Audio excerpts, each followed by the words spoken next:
This can be done to the T-spine. It could be done to the L-spine. This could also be done to the ribs. So yes, again, this is an L-spine type of presentation we're doing, but if it's a mob that applies everywhere, let's look at it everywhere. And this was our iliocostal mobilization. So with this iliocostal mobilization, what I'm doing here is I'm going to create this kind of counter rotation with the pelvis. I'm doing this movement, and that's going to cause my TVPs to rotate in this direction, and they're going to move in a more posterior orientation, which gives me some room to mobilize them anteriorly, right? That's where the true part of the mob is coming from. If I was to just straight compress through here without having that pelvic rotation, you're not going to feel this at the spinal segments. You probably won't, unless the person that you're mobilizing, you can see through their ribs from across the street, but most of us aren't that lean. So in that case, if I was to compress straight through here without that pelvic rotation, you might not feel it, or the patient might not feel it the way you want them to. And with this mobilization, like I said, I'm going to go here, ASIS. I'm going to rotate that ASIS. Now I'm going transverse processes, contralateral side, opposite side. I can use single points of contact. I can use my pisiform right there. If I wanted a single point of contact, just palpate and drop it through. If I want a more broad point of contact, I'm going to use my thenars. And then from here, here's my mobilization, a straight anterior movement while I hold this into that pelvic rotation position. And then again, if you wanted to, and you're hardcore about grades and what the grades do, and that's a firm part of your practice, cool, then working with those. If you're like, dude, I don't buy all that stuff, maybe that doesn't make sense, then it doesn't change the fact that this is going to be an awesome movement to do at the spinal segments, and it might bring some calming down for your patient, and it might bring just a feel-good sensation as well, and it might bring the movement changes that you're looking to have.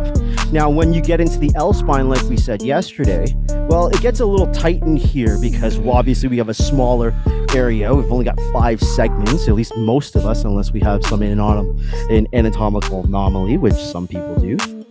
But nonetheless, it's still a small area to be in. And then we have this lordotic curve. So getting your whole hand in here can be problematic, right? We've all treated that person where you're like, why is it your ilium is so high to your 12th rib? You're like, I can't even get my hand in there. So in that case, I might be using a little bit more of my ulnar contact. It's the same idea. There's my rotation, and there's my anterior glide through.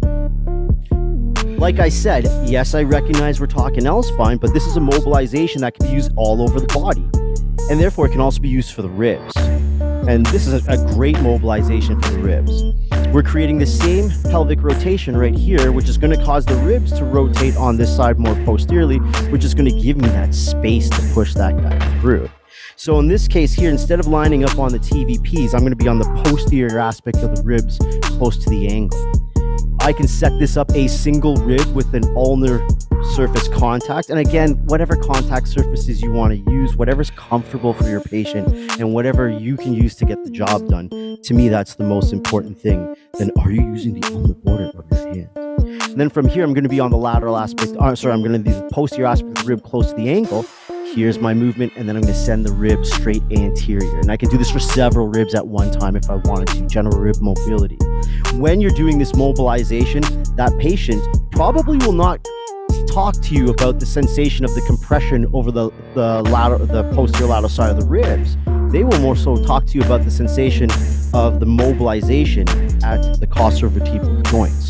That's where they're going to feel it. It's not a massive rotation here. I'm not pulling this up and rolling her off the table. I want enough just to create that counter rotation that I've got something to play into. I'm going to palpate TVPs, right? Spinous process, move out lateral TVPs. In this case, I'm using palmar surface, palpating my ASIS, give this a gentle twist, and then from here, it's a straight down movement.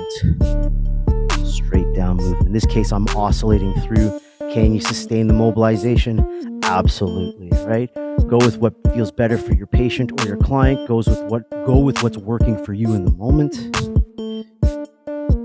Into the lumbar. We can also take this out into the ribs. So in this case, I might do this over one rib. Palpate that and send that rib anteriorly, or I can do it over several.